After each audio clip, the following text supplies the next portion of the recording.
In this sort of era where people are more skeptical than ever, when our brains are overwhelmed with the pace of change, it's very easy to retreat to what we've always known because it feels safe. How do you disrupt that in a helpful way that makes people open their eyes and feel empowered by the notion of change rather than threatened by it? Our special guest, Michael McQueen, is a multi-award-winning keynote speaker and best-selling author of 10 books.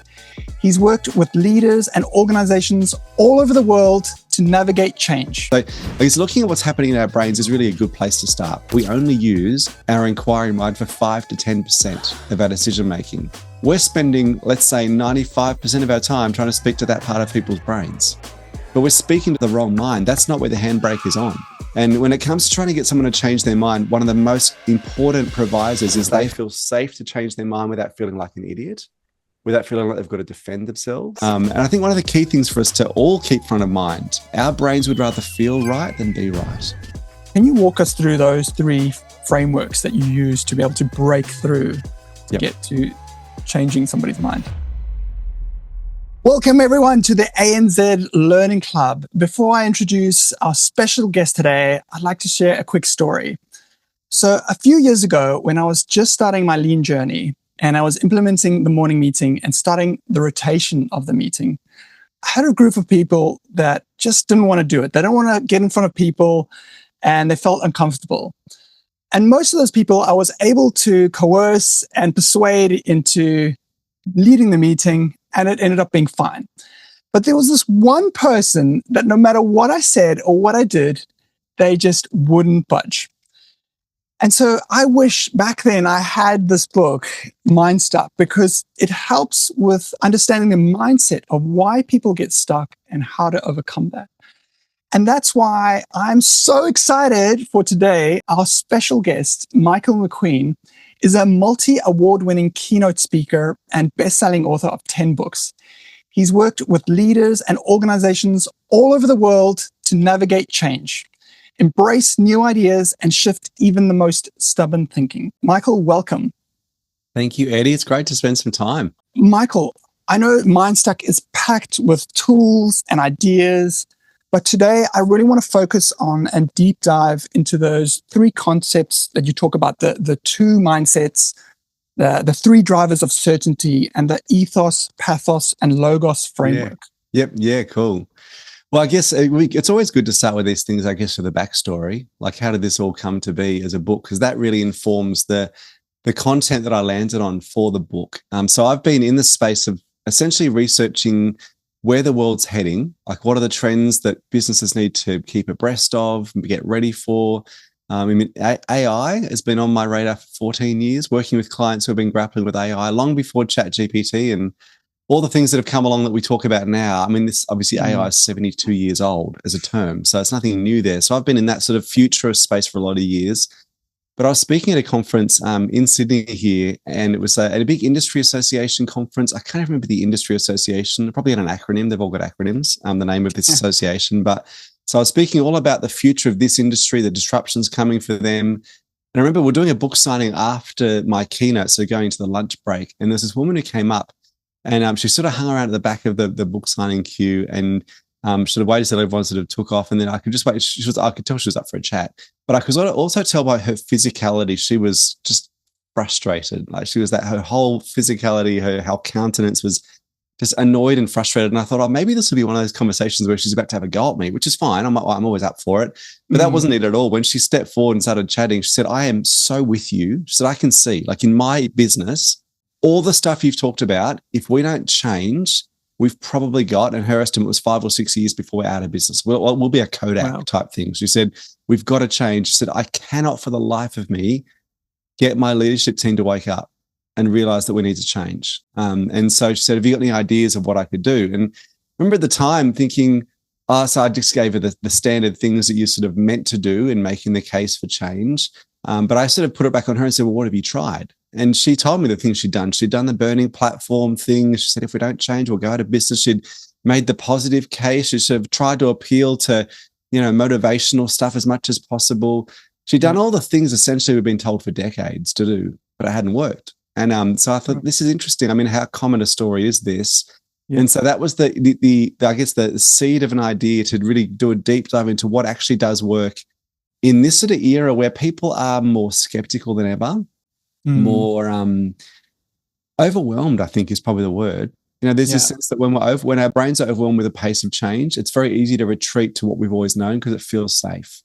And so when people are overwhelmed and then instinctively defer to habit or process it just because it feels familiar, how do you disrupt that in a helpful way that makes people open their eyes and feel empowered by the notion of change rather than threatened by it?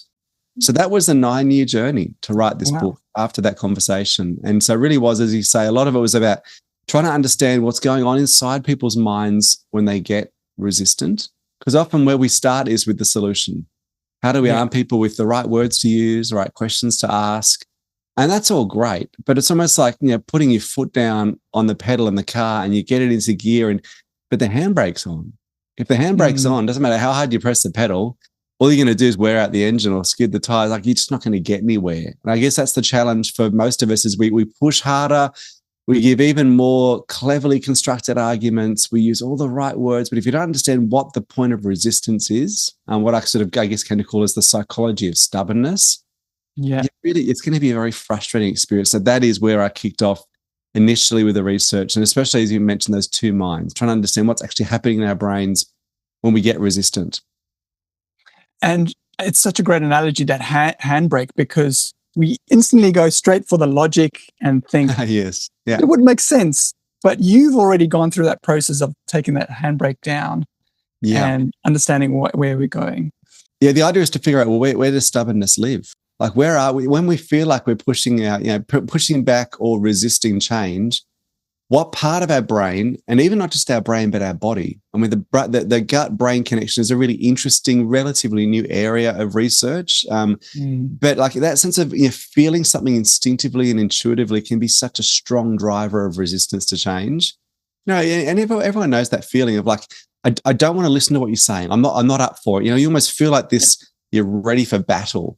It might even be you be reading something online, and you're like, everything about this I disagree with.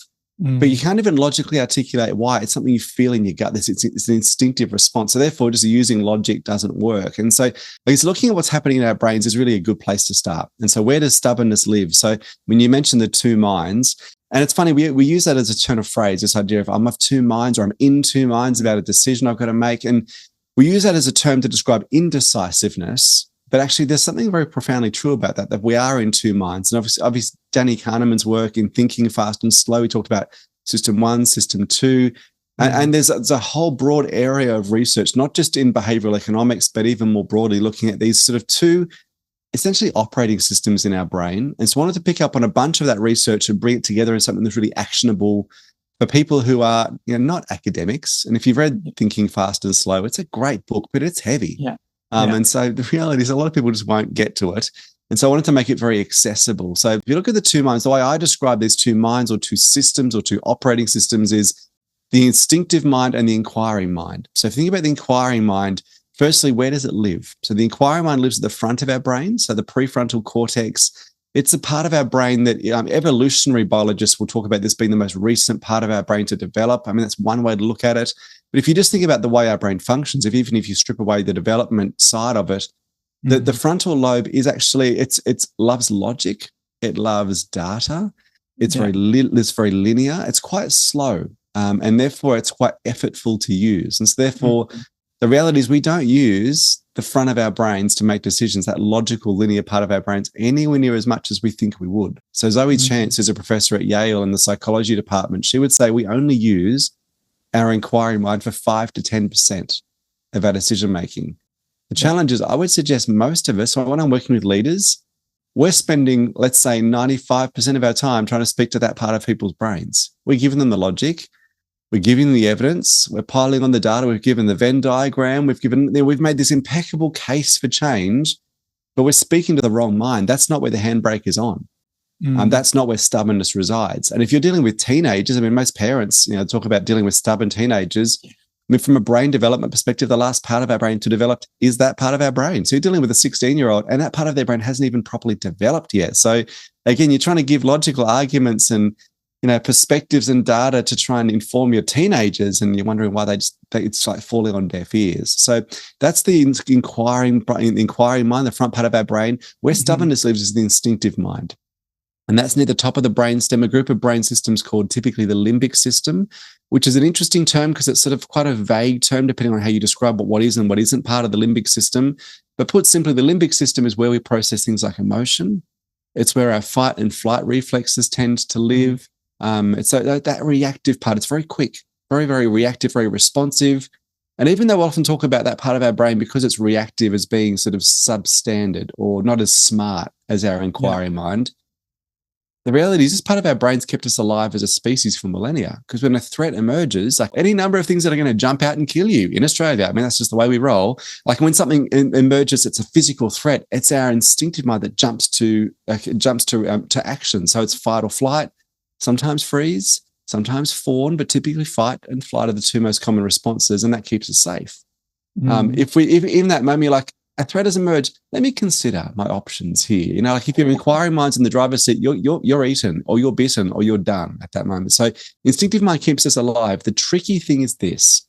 Our instinctive mind, and brain scans show this consistently, it responds to intellectual or psychological threats the same way that it does physical ones. So when we're exposed to or confronted with an idea or a perspective or data or insights that challenge what we think is true, what feels comfortable to us, what we've always done, therefore have our identity and ego invested in, our instinctive minds respond in the same way. They don't do fight and flight. They do things like defensive or deferral or denial. I mean, denial is a really common one. So it's trying to understand what causes this part of our brain to get stubborn. And that's really then, if you're going to persuade someone to be open-minded, that's where the attention's got to be, the instinctive mind. So that's really the focus of Mindstuck, is trying to get, how do you get someone out of that place where their instinctive mind is fixed or stuck and be more open and malleable and willing to consider change. When do you know when you're speaking to an instinctive mind versus an inquiring mind? It's hard to tell in the other person. You can tell in yourself. There'll often be, you'll sense a reaction within yourself. And I notice that for me, there are a couple of giveaways when my instinctive mind is having an overactive response. So typically like the hair on the back of my neck stands up. It's that feeling of ready for battle. And we all know that feeling, like, you know, when you're having a conversation with someone who might have a view about whether the world is flat or spherical, whether vaccines are great or the enemy, whether COVID was an existential threat or whether it was all a hoax, or, you know, whether Trump is a great president or whether he's the worst leader the world's ever had. You're like, and you have those conversations and you interact with someone who, around those particularly political issues or ideological based issues, it is really hard to stay impassionate, to step back and go, I'm just really open. In fact, the data shows we spend 36% more time reading articles we agree with than ones we don't. It's just uncomfortable to read stuff we don't like.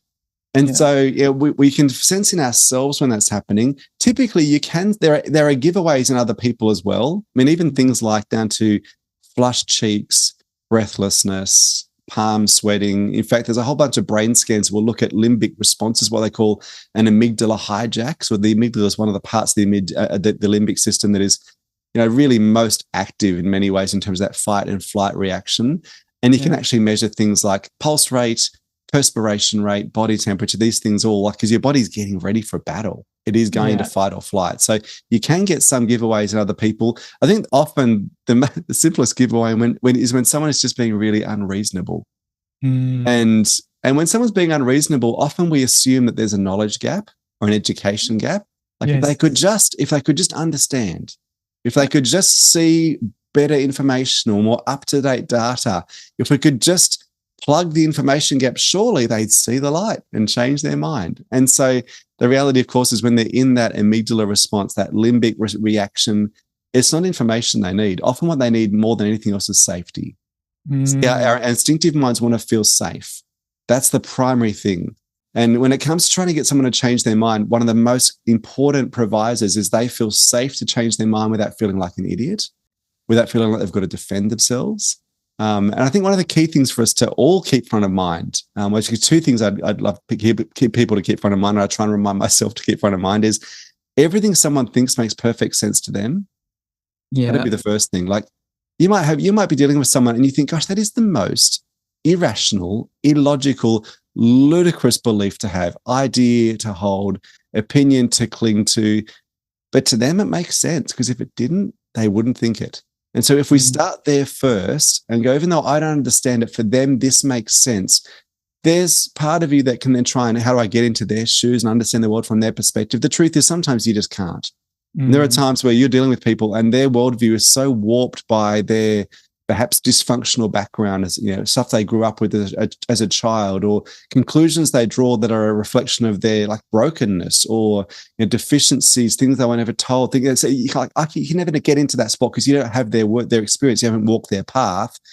But you at least need to start with the notion of dignity, that even though I don't get it, and I think they're like, what sort of idiot would think that? You have those moments. Stop and think, okay, but for them, this makes sense. And because if it didn't, they wouldn't think it. So that's the first thing. The second thing I always try and keep front of mind, dealing with people who are mind stuck or very resistant, is the notion that our brains would rather feel right than be right. And so you can give someone all the evidence and logic, but they would actually in that moment rather feel right. In other words, they want to feel like they're in the right, that they sense that they're not an idiot, that they're not a fool, even if deep down there's this gnawing sense that actually maybe I'm not right here, unless they feel safe enough to admit that to themselves or to you. If the moment you feel like they're backed into a corner, they've got to justify themselves, that's the last thing they do is change their mind. So again, how do you help people feel safe enough to change their mind? Because they'd rather feel right than be right. So you understand that you've got these two mindsets that you're battling against. But what keeps people in that? You're talking about the three drivers of certainty, the identity, ideology, intuition. Can you go a little bit deeper into that to explain why people stay there? Yeah. So if we look at those and just unpack them, and they're conveniently, a bit of alliteration. The I's always make it easier to remember. But if we unpack just the language for a moment, if you look at, for instance, intuition is that gut feel sense, and I use these three things. It's almost like, anyone who loves music knows that one of the keys to making a chord that sounds great is when there's resonance between three notes that work in harmony. And these three things work in harmony. They actually work together to create that sense of certainty, of knowing. In fact, there's a neuroscientist the term for this is the feeling of knowing. And we have that sense of how we get to a point where I just know this. Don't know why, but I just know it. So the first part of that, if you look at these three I's, the first part is intuition, which is that gut feel sense that you just, in your bones, this is true. You don't even know how you arrived at that conclusion. And the challenging thing about intuition is it's very hard to tap into with logic. Sometimes you can help people retrace their steps and understand how they got to that perspective. But intuition is probably the most difficult one to budge, because people just got a feeling in their bones. It's in their gut. The challenge is intuition, while it can be an absolute gift. Einstein talked about it being a sacred gift that we often overlook. And it's true. There is something really special about our intuition. It's one of those things that separates us as human beings, is that we have that ability to have this gut feel. There's wisdom in that. Sadly, often our intuition is little more than our prejudices or confirmation bias dressed up as self-justification. So we're going to be very mindful of that. We can get easily steered off track by intuition, but that's one of the key elements. The second one would be this idea of ideology. What we believe, this idea of we've got belief systems or schemas, ways of seeing the world, ways of making sense of the world that are deeply rooted. And so the moment we've got those beliefs, and some of those beliefs can be ideological or political, some of them can be religious, but it's all these sort of things that just make up who we are and the way we see the world. Essentially, it's like that lens that we see the world through. The last one is identity. And this is probably the most significant one right now in public discourse, because identity is about belonging. It's about tribalism. That idea of who said it rather than what was said. Was it a Republican or a Democrat? Was it a Labor voter or a Liberal voter in an Australian context? Is it someone who is like me or not like me? And one of the things that our instinctive minds are looking for constantly are cues of belonging, because belonging equals safety. We want to feel like we're part of a tribe. And so one of the first questions our instinctive minds are asking, whether we realize it or not, is what would people like me think about ideas like this? So before we're even willing to consider the perspective, is someone like me suggesting this idea? And if not, I'm going to find it really hard to take on board, because if it's someone from outside my tribe, that seems threatening or confronting or at least unfamiliar. So in a workplace context, particularly like for consultants going and working with a team, that's one of the things you've got to overcome, is that you're not like them. You're an outsider. Or like, is this management telling all of us who work on the shop floor how we need to do our job. There's a sense of, you're not like us, you don't understand us, even if deep down they really do. If there's that sense that you're from a different tribe, and even if deep down we know that what's being suggested is a good idea, would benefit us because it came from someone from the other tribe, we'll resist it. And so that the role that identity plays is really key. So therefore, if you're going to encourage people to think differently or consider change, how do you frame something either with the language of their tribe or as from someone from their tribe? And often you need someone who can be relatable, or sometimes it's a case of literally just calling it out and say, look, I know you probably think, and then fill in the blanks. I'm just this management suit who has no idea what you do. And I get that. I can understand that. Even by calling it out, you somewhat nullify it. But yeah, that whole identity piece is huge. And out of those three drivers, which one do you think is the most difficult to overcome, and why? Certainly would be intuition, because it's hard, even for someone who's got that sense of what's right or wrong, what they should or shouldn't do, based on an intuitive sense. You know, it feels like the right way to run this team, or the right way to engage with customers, or this is the right system. This is the system we should use in this organization. I don't know why. It just feels right. It's just, that sense of in my bones, it just feels like this is the way we should do things. They don't even know what's behind that. And so that's the hardest one to access, because we're unconscious to our intuition. We don't even know why we think what we do. And so I think that's probably the hardest one to touch. But typically it's the one that if you can help people feel safe in terms of identity and ideology, intuition will sometimes follow, often will follow, but it's very difficult to start there. And so with safety, if you're using logic, you'd assume it's going to make them safer, but it's something deeper, right? It's more about the emotional connection that you create with that person. Yes. Yeah. I mean, the reality is we'd love to think, all of us would like to think, I'm really rational, I'm really logical. Everyone else, they might be more swayed by, that sense of emotion or impassioned reason or whatever it is. But no, I'm the one that I listen to evidence. It's everyone else that doesn't. The truth is we're all basically looking for getting to a point of decision or certainty that typically we arrive at in non-logical ways. Then we use logic to back it up. So this doesn't mean that evidence and data doesn't matter, but evidence and data are almost, they're there to seal the deal. It's like once people have got to a point where they've changed or opened their mind, you then give them data and evidence, and that helps them solidify or backfill the view they've now formed. And so I think you don't start with logic and evidence. You can go there, but you need to speak to the instinctive mind first and then engage the inquiring mind. Once people have opened their instinctive mind, then say, look, and these are the reasons why what we're talking about probably is worth considering. But you can't jump straight to the logic and the evidence. You've got to start with dealing with the instinctive mind first. Okay, so with the framework that you said, okay, you need to approach with this, that came from Aristotle, the ethos, pathos, and the logos. Can you walk us through those three frameworks that you use to be able to break through to get to changing somebody's mind? Yeah, well, I mean, this whole question of what does it take to influence others is not new. So 2,400 years ago, Aristotle turned his attention to this, and what he formulated at the time was this what he called the fundamentals of rhetoric. And rhetoric historically was the art or the skill of persuading others or influencing others. So ethos, pathos, logos. So if we start with those, logos typically is appealing to the logical faculties. So if you want to use it in terms of modern language, it'd be speaking to the inquiring mind. Pathos is about emotion. So it's speaking to both some of the instinctive mind things which are around emotion, because our instinctive mind does process emotion, but also pathos speaks to that gut feel, because often it is that sense of speaking to the heart. But it's ethos that I think we overlook the most, but it's the one that speaks most directly to the instinctive mind. So ethos is about trust. It's about credibility. Yeah. And so that's really where I think if you're going to speak to someone's instinctive mind, that's the starting point almost every time. And the challenging thing is you don't own your ethos. And so you might think, I'm super trustworthy. I'm super credible. I mean, surely they'll see that because that's just the reality. Unless you're perceived as that by the other person, it's somewhat irrelevant. So ethos is always in the eyes of the beholder. And so how do you build that sense of ethos and trust in someone else's eyes, or credibility in someone else's eyes? Because that lays the foundation for their instinctive mind to be open enough to listen to what you're saying. I mean, the notion that people won't listen to you until they like you. Yeah. And so how do you get them? How do you get people to a point where they like you and trust you, and then they'll be open to what you're suggesting to them? And of course, you need to tread carefully here. This can't be a framework for manipulation. And you see people who do use the same sort of tools for good or for ill. Now, you can use the same sort of tools to encourage someone to think differently in a way that really serves them and helps them grow, or you can use it to control them and to manipulate them.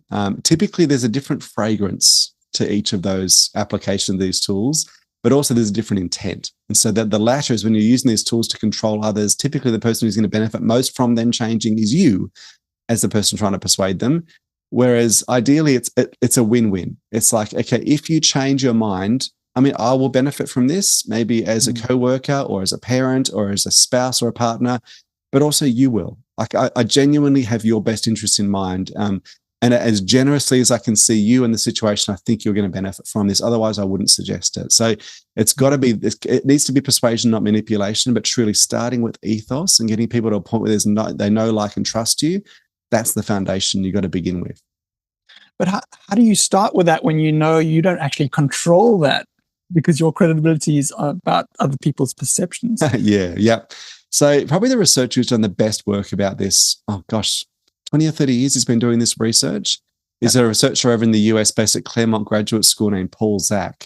And Paul Zak essentially did the foundational research decades ago looking at the role of oxytocin as a social bonding hormone. So interestingly, what he was looking at is where oxytocin comes from, what part of our brain produces oxytocin, but also how do you trigger it in someone else? And I mean, a couple of his books are well worth getting hold of. He's got a book called The Moral Molecule, another one called The Trust Factor, and they're great books looking at his research. And he initially was doing research commissioned by the CIA to look at this, like back decades and decades ago. So he's got a really interesting backstory.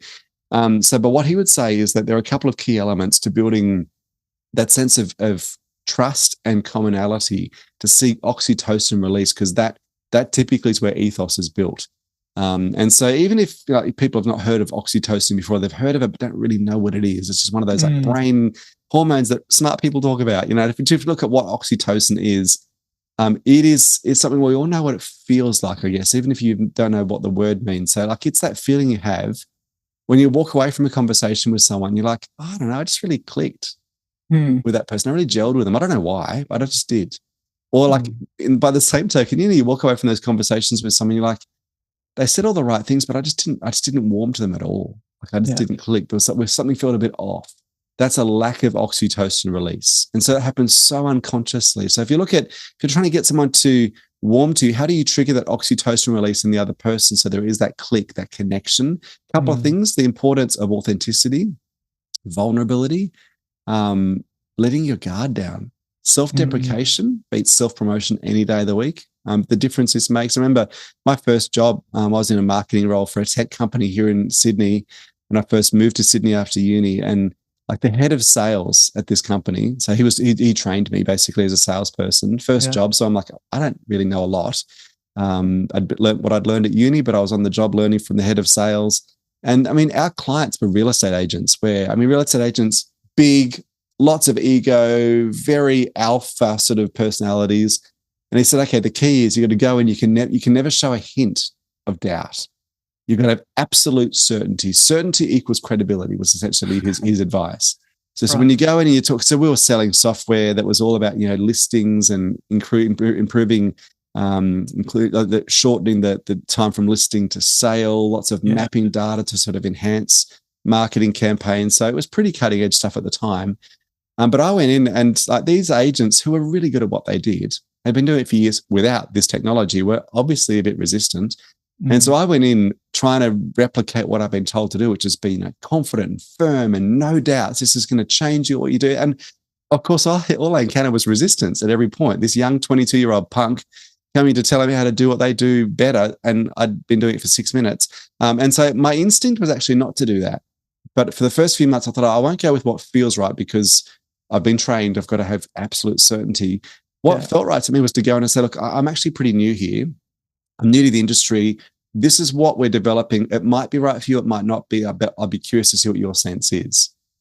And the difference it made, like my results transformed overnight. Like as in like breaking records in terms of sales. Why? Because it was self-deprecating, it was honest. And in that moment, it triggered oxytocin in the other person.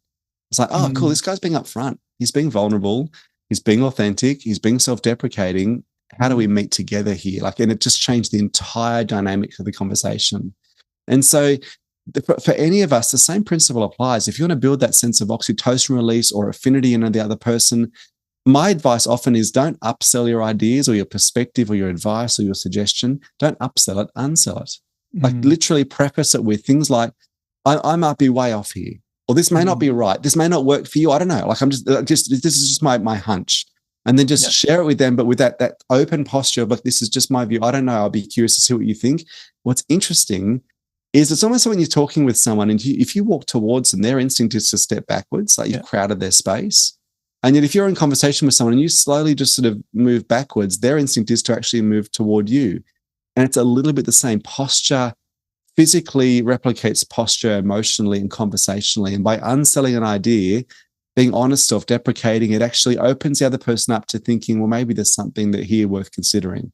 Well, let's even meet in the middle. There's actually a great study I came across when I was writing Mindstuck. Kip Williams, who's a social psychologist, looked at this dynamic in a legal context, and this was fascinating research. So he looked at a meta-analysis of a whole bunch of court cases, and what was the point where in those court proceedings, the jury began to favor one side's argument over another. And what he found it wasn't the point where one side brought to the table evidence that just like blew the case wide open, like the killer move, like this is going to change everything. You would think that'd be the case. What actually happened is the moment that the jury began to favor one side's argument over another consistently in case after case was when one side brought to the table evidence that actually worked against their own argument. Wow. But the key was yet to bring it to the table before the opposing side had the chance to present that evidence. And what that did is that it showed that you were fair, that you were open, and that you were acknowledging that there's nuance, there's areas of gray here.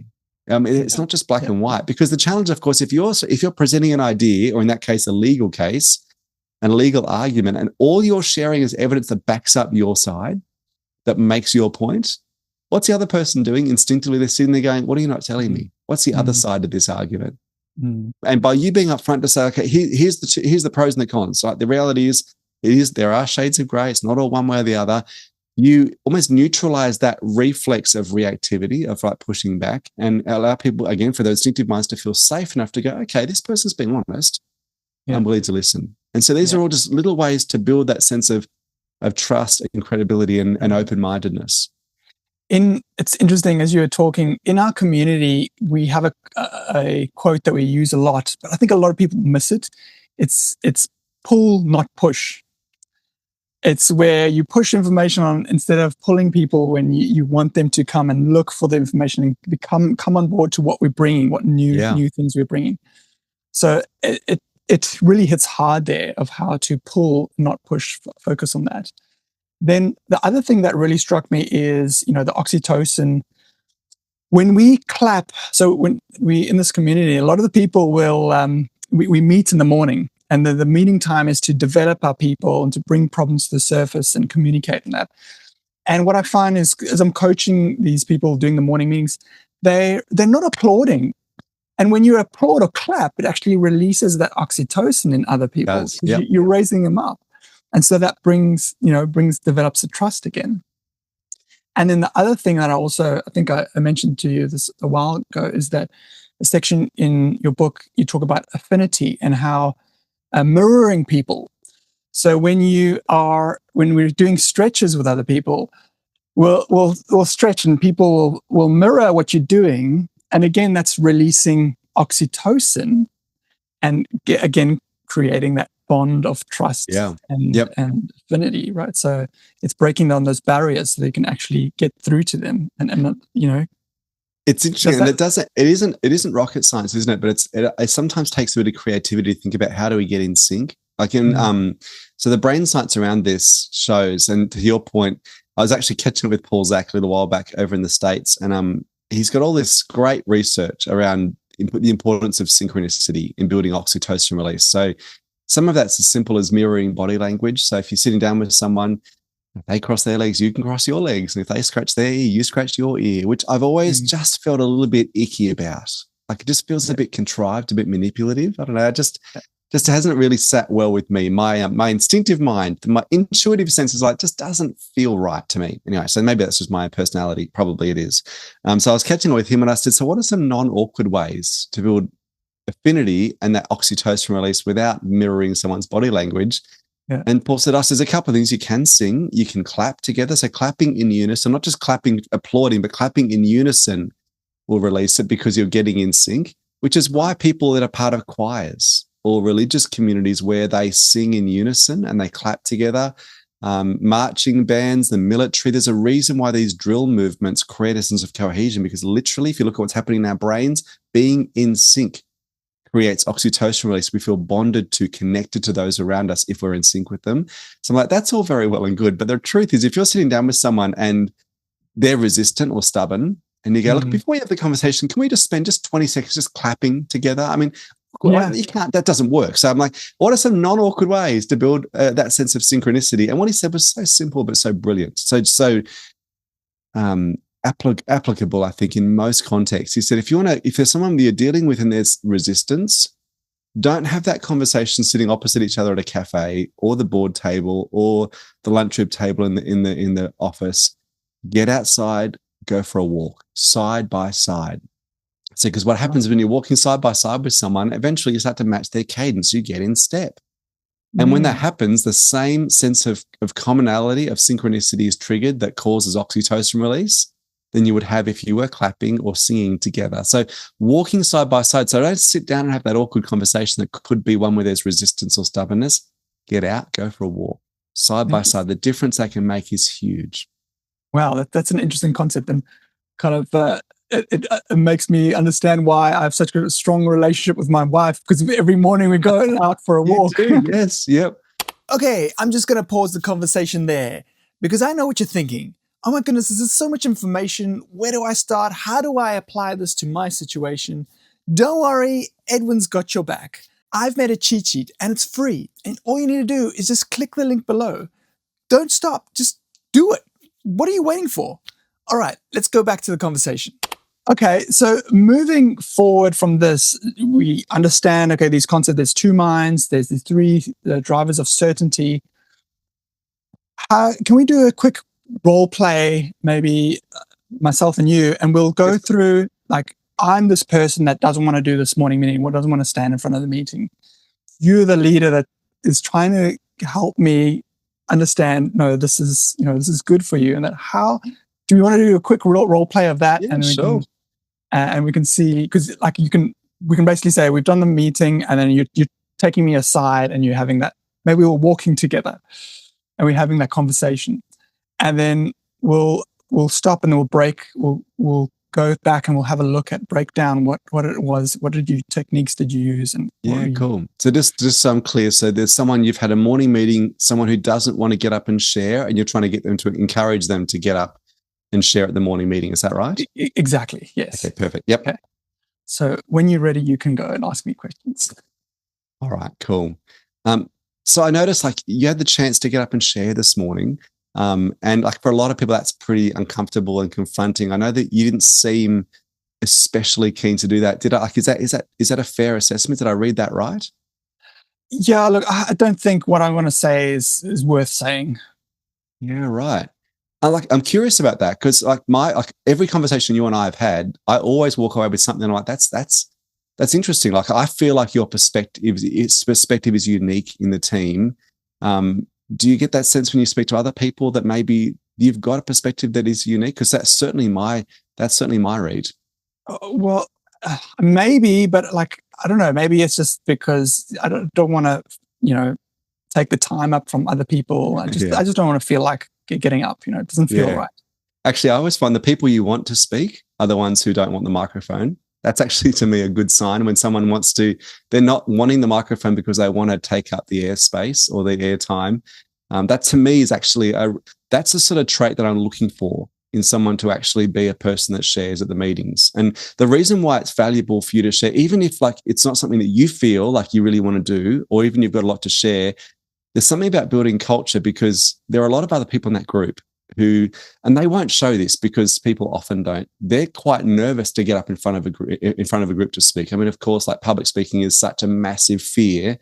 And so like, and I get it. I mean, it's something I've never been particularly nervous about, but I'm the weird one. Like I get it. Most people hate to get up in front of their peers to speak, and something about seeing you do that when it's not something you want to do, like they'll never tell you this, but the difference it will make to their confidence, like to the culture it sets of just seeing you doing something you don't necessarily feel comfortable doing or want to do. There's something really powerful about it. It's like, and I get that you don't want to do it for you, but I actually reckon there could be something really valuable about you doing this in terms of what it builds in the culture and demonstrates to others. Okay, I'll maybe try next time then. Yeah, cool. That'd be great. And like, honestly, if there's anything I can help with, because I know when you haven't done it a lot, it can be a bit nerve-wracking. And I remember when I first started doing speeches in front of the team, I had like a boss who was very helpful with specific techniques and tips, and that made a big difference. I just spent a few conversations with him just workshopping what to say. So like that might not be helpful for you. You might be fine, but if that will be helpful, let me know, because I know for me that really calmed a lot of the nerves I had when I had to set up and do the same thing. Okay, I'll do that. That was very good, Michael. I was like halfway through. I was like, I'm like, you convinced me. Like, oh, that's actually fine. Well, I should say we didn't rehearse it, so I'm like, I don't know what the scenario is going to be. We'll see how we go here. No, I'm going to throw you in the deep end there. So walk me through there, because there was at points there was like, it's almost like you knew what I was feeling or what I was going through, and you could step into my shoes and you could walk me through that. Yep. Tell us, what were you using? What technique, or what are you trying to achieve? Yeah, a couple of things that came to mind when you were asking the question, when you were responding to the things that I was sharing. A couple of techniques. The first one was feel, felt, found. That's a really powerful sales technique. It's not new, but it's often underutilized, I find, in a lot of teams. So feel, felt, found is basically, it's a reframing tool. So I know how you feel. I felt the same way. This is what I found. And so I think that can be a really useful reframing tool to acknowledge someone's reality. You don't want to go like, that's crazy. What are you talking about? Why would you possibly think that? Like affirming that you've had the same experience, that you've been in the same boat, what you learned and what you found, how you've changed. And what you're doing is you're just sharing your perspective, your narrative. You're not saying this is right. This is what you should do. This is what I did. This is what I learned, for what it's worth. And so I think that being a really helpful thing. The other thing about reframing the change as not being about you, because if it's about what you should do versus what I think you should do, when I triangulate that and say, this is what we can do for the team, like, and I get it. Like, I know you don't want to do this, and I don't want to make you do it. Like this, there's nothing in it for me to do it. But I feel like if you were to step up and speak, it builds culture in the team. It's amazing what people will do for the common good, and how they'll step up and be dutiful and honorable if you call it out of them, as opposed to even what's in it for them. Yeah. We often think that incentives are what drive people, but actually the sense of responsibility to the tribe is actually stronger and often a more powerful motivator than what's in it for me. What am I going to gain from this? So in that case, talking about how it could build culture, and essentially you become the hero of something that's happened in the common good, not because of something you're going to get, a promotion, a pay rise, a new rank or a new title, but because of what you're going to build in others. Yeah. That typically doesn't work for others. There'll be some people for whom, levels of, like, for instance, narcissism or self-absorption, they go, I don't care about them. And I think that is tricky, because you're dealing with someone whose value set is quite different from yours. But for most people, that will be very effective. Okay. That's a really good point. So it's feel, felt, found. Yeah, feel, felt, found, and then appeal to those tribal instincts of responsibility to the common good. And that can make a big difference. And then the focus is not on you, but it's again coming back to the belonging. We belong together, and you hear, and you can make a difference. So do we have any other questions from you guys?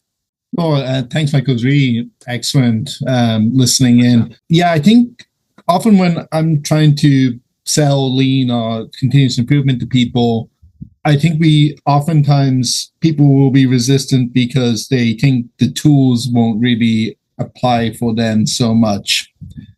But I feel a lot of what you were just saying, focusing on the culture might be a better approach. And that might be leading with the tools, I think probably is falling into the trap of applying for the instinctual mind, outside the inquiring mind. Yep. Where focusing on the culture might be the better focus point for the instinctive mind. Am I fitting it together right? Yeah, I would say so. The other thing I would also suggest is if you go back to that principle of unselling it. So let's say you're dealing with a client and they're like, oh, in our industry, we don't think this would be very relevant. I mean, you could try and make the point. You could even say, look, actually, we were working with a company and they're in the same industry as you, and we saw a 23% increase in, and then fill in the blanks. You can do that. That can work depending on whether that individual or that company esteems or respects the reference point. So if you're sharing someone in their industry, they're like, oh gosh, if they're doing it, that's called social proof. That idea of if someone else is doing it who we respect, now I'm opening and I'm listening. So now let's say, for instance, you're dealing with Walmart and they go, we wouldn't need this, but you say, okay, I get it, but Target are doing this. They go, oh, okay, or Amazon are doing this. Now we're listening. But if you say like a store much smaller than them, but in the same industry is doing it, they're like, well, we don't care. Like we're the big guys, we're all set. So you can certainly use those reference points of a comparison, and you even use the data around that. But that becomes a point of social proof. So you can do that. But I think a better approach would be to unsell it. To go, look, you know what, you could be right. Like this may not be right for you. It's not right for everyone. Take it away from them. Like it's amazing the difference that makes, because it shifts the posture from, what did you say, Eddie? Like push versus pull. This idea of like, this might not be right for you. It's not right for everyone. I mean, the reality is you might think, well, maybe it is right for everyone. And even on that point, there's something very compelling about realizing who lean is not right for. That might be a really useful experience to go through for yourself mentally. Are there people for whom it's not right for? And maybe the answer is no. Everyone would benefit from lean. But if you say, okay, actually, there's some people it's not right for, do you know what that does? Identifying that emboldens you to figure out who it is right for, and then to stand firm on that ground and go, no, we know who it's not right for, but for most people it is. But you can go to in a conversation and say, look, this may not be right for you. It's not right for everyone. And you can say that with honesty and authenticity. But like what we're finding is, in some businesses, in some organizations, even ones that I've worked with for whom like they thought this was a complete waste of time, not relevant, we've found that it really shifted X, Y, and Z for them. So using a couple of tools there simultaneously, and that's a far better approach to saying, essentially, and you'd never say this, but like, you're an idiot, I'm right. If you would just listen to the information, look at the data, you'd change your mind. I mean, that's what we want to say, and I get it. Of course, it won't work. So that's a case of how do you guide people to a point where they can open their mind and go, okay, in my own time, in my own way, for my own reasons, I can see there's value in this. That answered your question, Colin? It did. Thanks, Michael. You're welcome. Pleasure. Bernard, do you have a question? Yeah, thanks, Edwin. Thanks for putting this on, and thanks, Michael, for your time. I love learning new stuff. So awesome. When I work with a new client, I go, number one, mindset, and I get their permission that we have to work on mindset first. Number two, then we can discuss your daily habits, and then whether it's your business habits, your health habits, whatever, then we can start to change those. Number three, then we can have transformation. But I'd love to hear if you'd have some improvement on that. I mean, firstly, if it's working, there's a reason it's working. So I would say it sounds like it's a winning strategy. My only thought with that would be, you are using language that's heavy language, and not heavy in the strong. Sense it's strong. But what I mean by heavy is that it's there's lots of different meaning attached to it. These are not terms like, depending on how someone approaches the word mindset can mean lots of different things. Even transformation can mean lots of different things. Yeah. And I'm sure you do this, but like just being really clear as to what you mean by that, because it's Excellent. easy. Mindset can mean a lot of things. For some people, it starts to verge into the rah positive thinking stuff. For other people, the woo-woo. For other people, it's peak performance and it's thinking clearly. So making sure the terms of reference are clear, I think, would be the only thing I would say. But so clarify what I mean by each step. Yeah. That's good. And even just calling out what some people hear that word and what they think is, and you might find there's 20% of the audience in a workshop that's what they're thinking. And the moment you call out a negative or awkward emotion, it nullifies it. Yeah. And this is what, someone like Chris Voss, so former FBI hostage negotiator, that's what he would say is call out what the other person's thinking. Say, look, you probably think right now I'm a jerk, or I'm an idiot, or like I have no idea what I'm talking about. And honestly, calling that out, it instantly nullifies it, because the person in the room, or the 20% who are thinking that, go, oh, he sees me, he gets it, he knows that this is what I'm thinking. Now I'm able to listen. Now I feel safe enough to take. So you sort of jump on their side of the fence and let's stand shoulder to shoulder. Yeah. And it's self-deprecating, it's honest, it's vulnerable, and it's all the things that allow people to be warm to what you're suggesting. That's very good. I love it. Thank you. You're welcome. Thanks, Bernard, and great answers, Michael. So we're run out of time, but thank you again, Michael, for taking the time, and thanks for letting me put you on the spot with the role play. Pleasure.